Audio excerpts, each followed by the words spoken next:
Welcome back, boxing fans. So the day after Artur Beterbiev destroyed Callum Smith to defend his 3 unified titles, moving one step closer to an undisputed unification fight with Dmitry Bivol, which is obviously something we've all been waiting for quite some time, and now it looks like it's close. The only problem with regards to that fight is, when is it going to be done? Obviously, the big Saudi Arabia thing that's going on now, I think, finishes by the end of March, whenever their big religious holiday kicks off, Ramadan. So obviously the fight would have to happen before Ramadan or after Ramadan.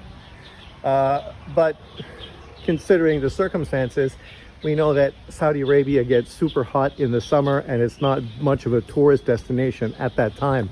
So it'll be interesting to see how all this works out, the logistics of everything, and how long we have to wait to see the result of that. But nonetheless, it still obviously looks like it's one step closer than it has been for a long time.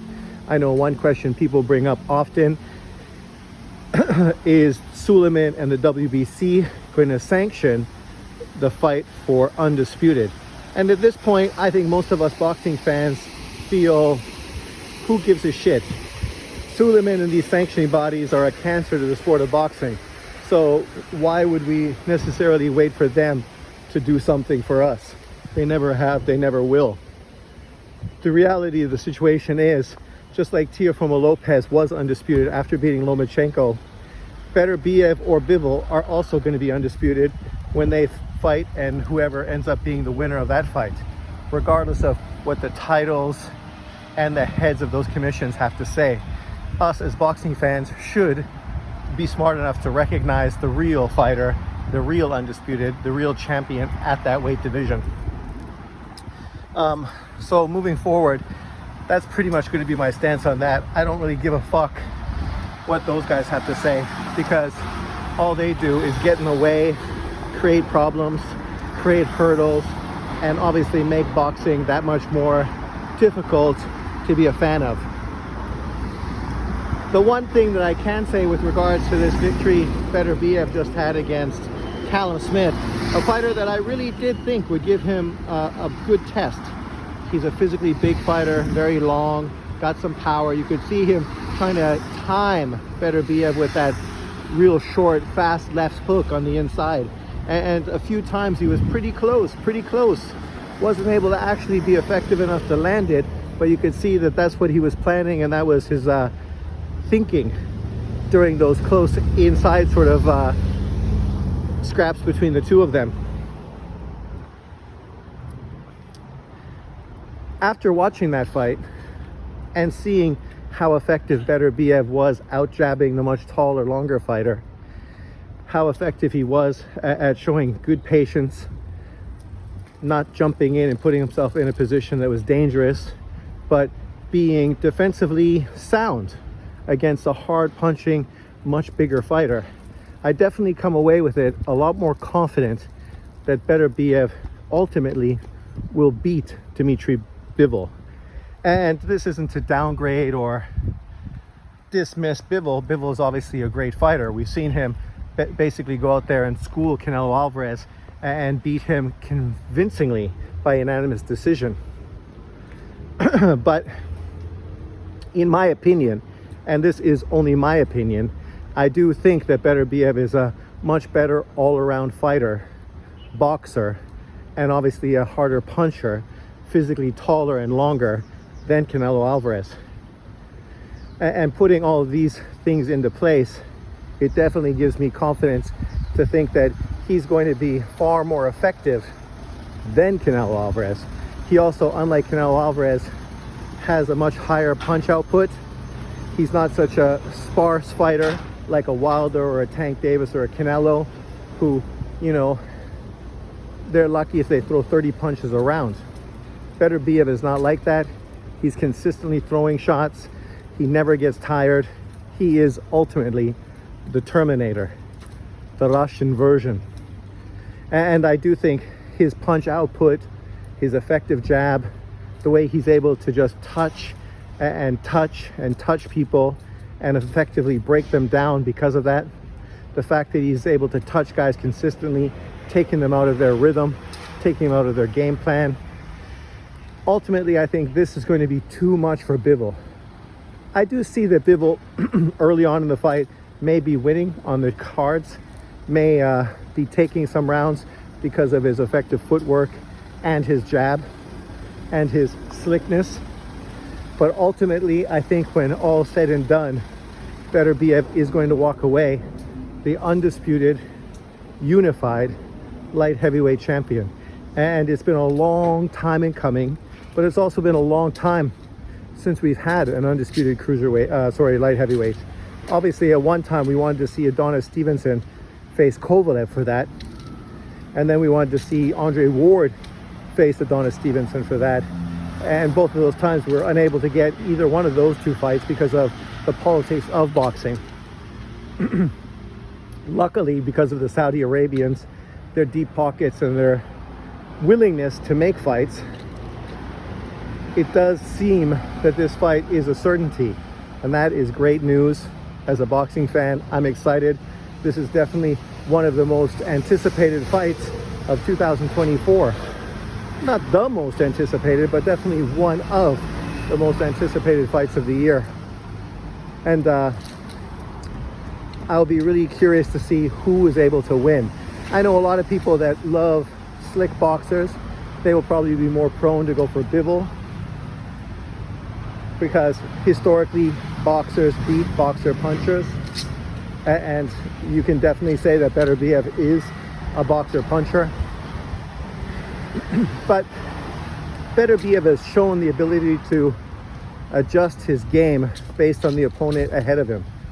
And I think that's another reason why I feel confident that he is going to win that fight, because he understands that if he doesn't throw as hard, but he throws more volume, this is going to be effective against a slick boxer for the reasons I mentioned already earlier on in this video. So I definitely think his style, his ring IQ, his overall technical ability. Obviously, this is a man who had well over 300 amateur fights. Obviously went to the Olympics 2 times, beat Usyk, beat Kovalev, beat Gvozdyk, and has made a really solid career so far at light heavyweight. The only one negative we can say with regards to him is the fact that injuries and inactivity have sort of gotten away of his resume being that much better, and him being a bigger name. Because in truth, if he would have had a lot of the fights we wanted, like the Kovalev fight when he was with the PBC, those kind of fights really would have made him a star by now. And he would have been obviously far more respected, would be ranked far higher on pound for pound lists, and would be getting far more attention than he necessarily gets right now, for obvious reasons. Inactivity sort of breeds contempt, and that's definitely the situation with regards to him. This is a guy who, like Errol Spence, was a 3-bout unified champion with a very solid resume in his weight division. Yet while Errol Spence was considered by some people pound for pound number 1, pound for pound number 2, pound for pound number 3, you were lucky to ever see Beterbiev inside the pound for pound list. And if you did see him there, it was somewhere around 10, 9, or 8. But the reality of the situation is, what was the difference between those two fighters? As an amateur, Beterbiev was more effective, more productive. As a pro, he's shown that he's more effective, more productive. There's no other world champion in boxing today with 100% KO ratio, and especially against the different styles that he's faced. This isn't the guy who's specifically cherry-picked a certain style that he knew was tailor-made for him just to build up his KO rate. Not at all. He's faced many different fighters. When you think about Gvozdyk, who is a slick boxer puncher, when you think about, obviously, Marcus Brown, very long, very dangerous, very difficult, right? Had to come through a huge gash in his head to end up winning that fight. Not under the best of circumstances at all. And then you think, of course, with Joe Smith, Callum Smith, hard punchers, natural 175-pound fighters, and then obviously Anthony Yarde, who, you know, is also a guy who isn't really given the kind of credit he probably deserves. Some people would love to put him in position as the best fighter in the light heavyweight division for obvious reasons, but every time he's stepped up, he's failed to pass that test. But he looked great against Beterbiev, was very effective. I would say definitely gave Beterbiev the best and most difficult fight of his career, thanks to his faster hands and his legitimate power and his reach advantage, which he was able to utilize against Beterbiev throughout that fight. At this point, I think that I would put Beterbiev in my top 5, at least top 6 of my pound for pound list. If we go off the top of my head, and this is not off a list, this is just off the top of my dome, I would say that Crawford is 1, Inoue is 2, Usyk is 3, Canelo is probably 4, Bivol and Beterbiev. At that point, you have to determine what's more impressive. Which of these two fighters and their run in the light heavyweight division are you more impressed by? Obviously, Bivol is just a one belt champion, but he did beat the undisputed 168-pound fighter and would have loved an opportunity to face him once again at 168 to become an undisputed 2-weight world champion. Well, undisputed 168-pound fighter, but a 2-weight world champion, equaling basically what Devin Haney has done right now. And obviously Devin Haney's victory against Lomachenko was a good victory, but it wasn't nearly as dominant as Bivol. And there's nothing that he has done that's been nearly as dominant, obviously, as Beterbiev, who has literally been a fucking wrecking machine. So I would put Haney just below them, probably at 7, 8, because of inactivity and other circumstances.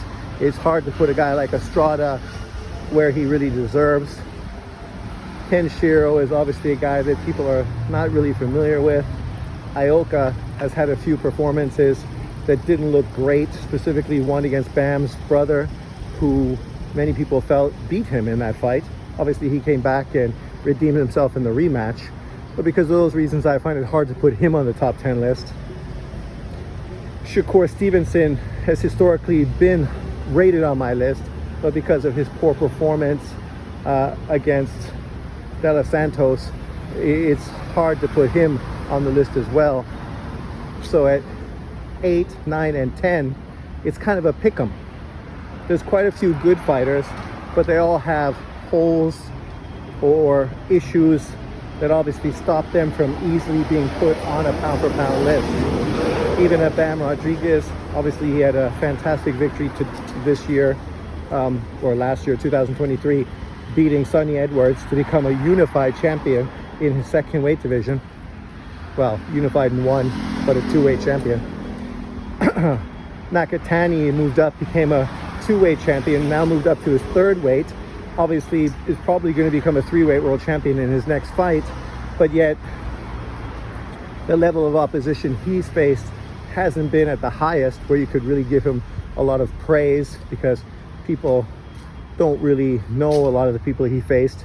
Even the fighter he's facing for the world title, yes, he is a guy who beat Donaire, but this is a Donaire that just got destroyed by Inoue in 2 rounds and was competitive but lost a competitive fight to that guy. So we do expect Nakatani to be too much for him. He's obviously a much primed, more at his best fighter than Donaire was when Santiago fought him. So, you know, a Tank Davis easily could be put on the list as well. But the problem with Tank Davis is now he's a legitimate 2-weight world champion, but his second title is an email belt. He hasn't faced the competition we wanted. Obviously, he had a huge pay-per-view and a big fight with Ryan Garcia. And Ryan Garcia, we always knew was going to be a successful fight. That's why we said he should do it. But Ryan Garcia has never been a world champion. He's not really proven So it's not the kind of name where you're going to build your legacy on. And if you are, what does that say? So as you can see, you can feel free to put whoever you want in the 8th, 9th, and 10th position. But the reality of the situation is there's a lot of fighters that you could put in that position, but they all have some issues, whether it's inactivity, lack of solid names on their resume, or just poor performances in their most recent fights. And because of this reason, I will leave those 3 positions free and wait to see who determines their legitimacy on that list. Even a guy like Charlo, who was an undisputed 154 pounder, moved up to face Canelo and looked lethargic, disinterested, and just going there for a payday. And obviously it's hard to praise a fighter with that kind of performance. If you would have went in there and gave it your all and got knocked out in the process, people would have gave you a pass. But with the performance he put in, people are more likely to sort of say, what the fuck, man? Why are you wasting our time? And I think a lot of people felt that way. So you tell me who you think deserves to be in the 8th, 9th, and 10th spot of my pound for pound list. Obviously the top 7 fighters, you know, people may disagree, but once again, I think I clearly defined why I have these people on my list. So whether you agree with me wholeheartedly or disagree with me completely, I think you can see there's definitive reasons for my rankings and where people are. But stay tuned. As I said, 7 days from now, I'm going to be starting up my new channel. It's going to be Sean on Boxing. Make sure you jump over, subscribe, say hello, and I look forward to building up my new channel with my old subscribers. So see you soon. See you there. Peace out, everyone. Have a good one.